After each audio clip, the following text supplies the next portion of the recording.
अच्छे लोग दुखी क्यों रहते हैं, समझो इस कहानी से। एक बार मृत्यु के देवता यमराज ने अपने एक दूत को धरती पर भेजा। एक स्त्री मर गई थी, उसकी आत्मा को लाना था। देवदूत आया, लेकिन मैं वहाँ की स्थिति को देखकर दुविधा में पड़ गया। उसने देखा कि 3 छोटी छोटी बच्चियाँ उस स्त्री की लाश के पास पड़ी हुई हैं।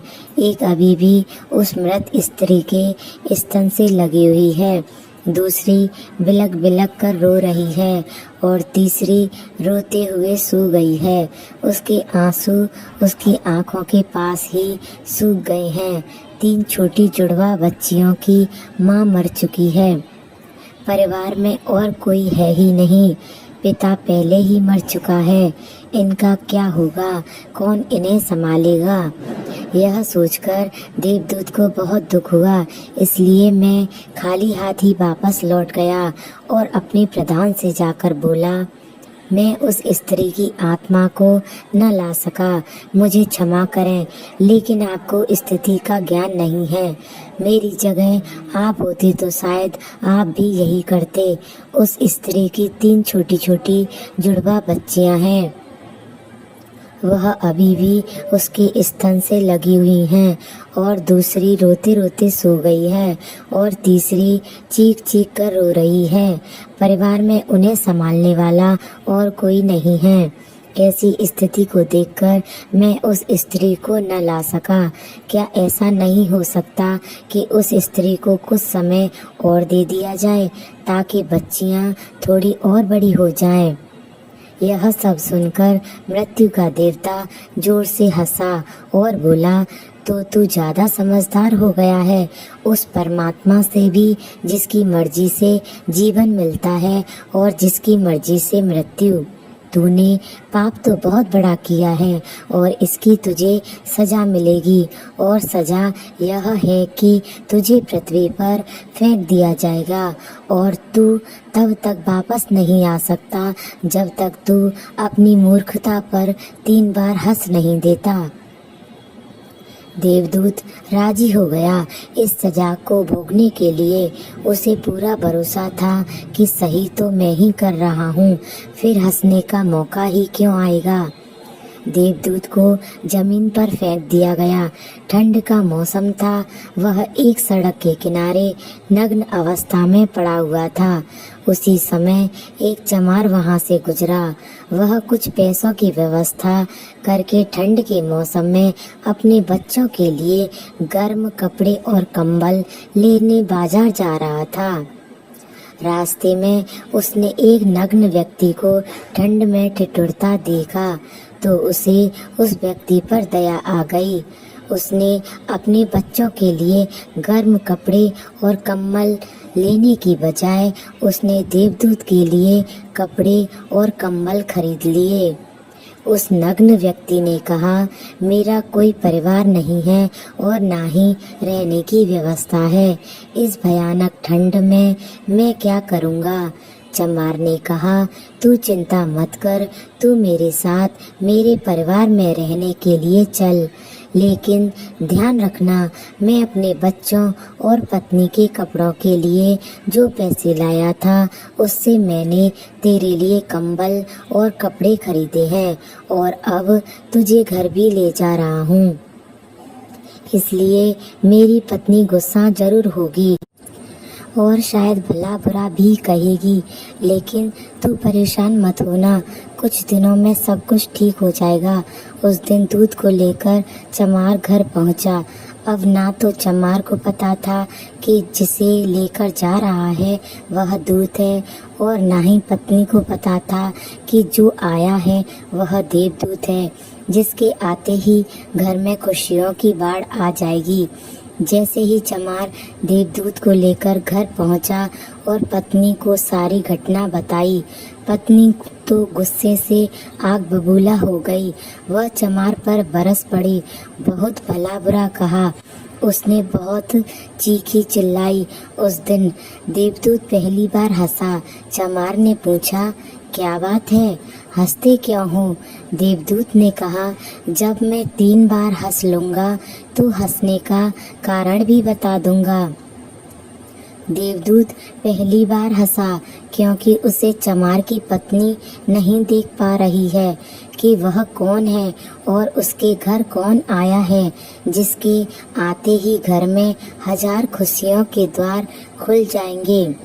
लेकिन उसकी गलती ना थी।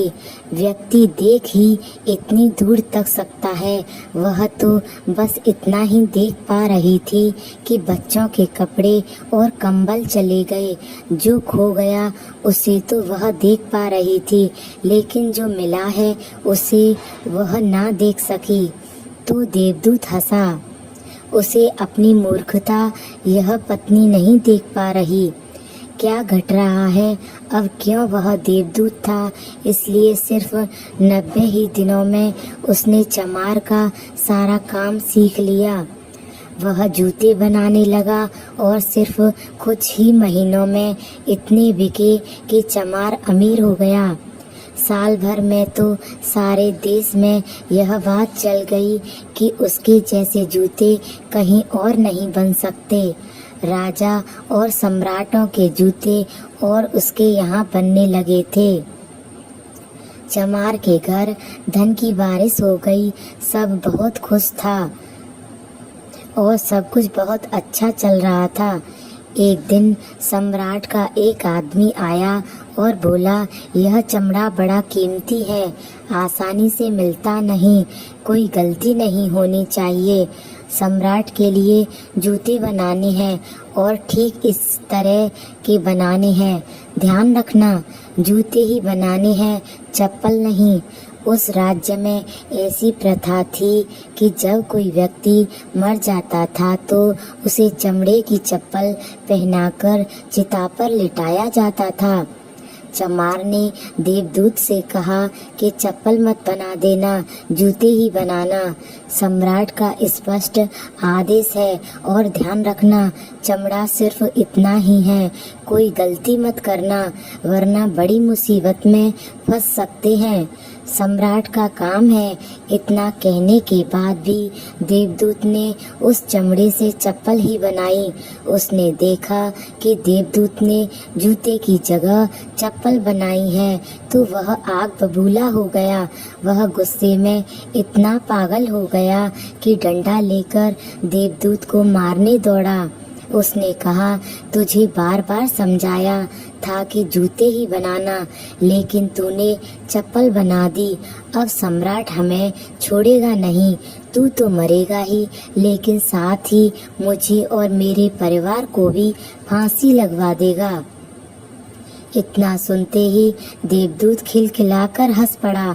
उसी समय पीछे से दौड़ता हंसता सम्राट का आदमी आया और बोला, जूते मत बनाना, चप्पल ही बनाना, क्योंकि सम्राट की मौत हो गई है।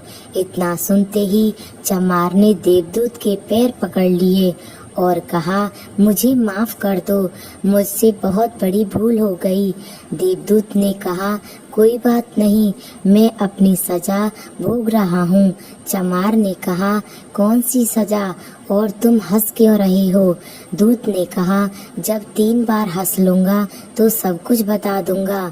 भविष्य ज्ञात है और सिवाय उस परमात्मा के किसी को नहीं पता कि आगे क्या होगा, और इंसान तो वैसे भी अपने अतीत के अनुभवों के अनुसार निर्णय लेता है। सम्राट जिंदा था तो जूते चाहिए थे और मर गया तो चप्पल दे दूं।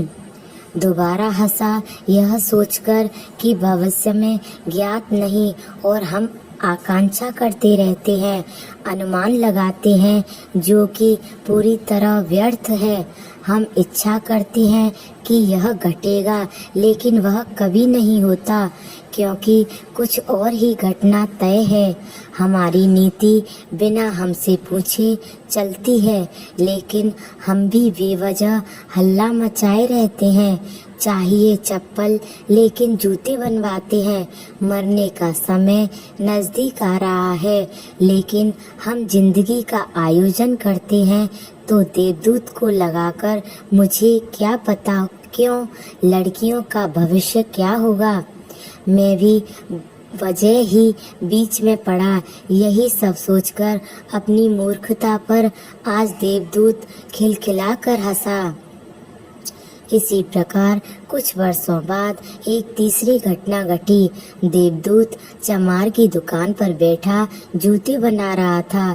तभी वह 3 जवान लड़कियां एक बूढ़ी औरत के साथ आईं। उन तीनों की शादी होने वाली थी तो अपने लिए जूते का नाप देने आई थी।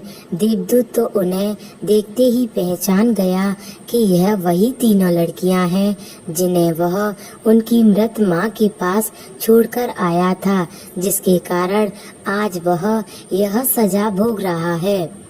वह तीनों देखने में स्वस्थ थीं, सुंदर थीं और उन्हें देखकर लग रहा था जैसे वो किसी बड़े घराने में पली बड़ी हों। उसने उनसे पूछा, तुम्हारे साथ यह बूढ़ी औरत कौन है? बूढ़ी औरत ने जवाब दिया, यह मेरी पड़ोसन की लड़कियां हैं। बचपन में ही इनकी माँ की मृत्यु हो गई थी। बेचारी गुजर गई।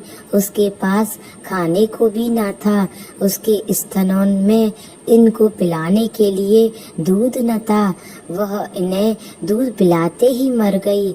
मेरी कोई संतान न थी, इसलिए मैंने इन्हीं लड़कियों को अपने बच्चे के रूप में अपना लिया और अब इनका सम्राट के खानदान में विवाह होने जा रहा है। देवदूत ने सोचा, अगर इनकी माँ जिंदा होती तो यह तीनों बच्चियाँ भयानक गरीबी, भूखमरी और दरिद्रता में बड़ी होती हैं। क्योंकि माँ मर गई इसलिए इनका लालन पालन इतने धनी परिवार में हुआ और अब इस बूढ़ी औरत को सारी धन दौलत की यही तीनों मालकिन हैं। उस दिन देवदूत अपनी मूर्खता पर तीसरी बार हंसा। उसने उन तीनों लड़कियों के लिए अब तक के सबसे शानदार जूते बनाए और चमार से आकर सारी बात यह सुनाई कि यह 3 कारण थे मेरे हंसने के। मेरी गलती थी जिसकी मुझे सजा मिली।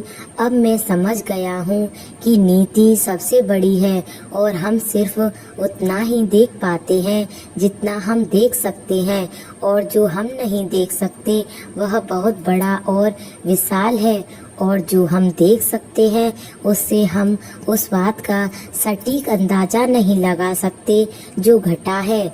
मैं अपनी मूर्खता पर 3 बार हंस चुका हूँ। मेरा दंड पूरा हुआ, इसलिए अब मैं चलता हूँ। और देवदूत वहाँ से चला गया। दोस्तों, इस कहानी से सीखने वाली बात यह है कि आज घटी घटनाओं को देखकर हम इस बात का अनुमान नहीं लगा सकते कि यह घटना हमारे लिए अच्छी है या बुरी। इसका उत्तर तो भविष्य के गर्त में ही छुपा है। इसलिए हर घटना पर अच्छी या बुरी प्रतिक्रिया देना व्यर्थ है। हमें बस जो हो रहा है उसका साक्षी बनने का प्रयास करना चाहिए।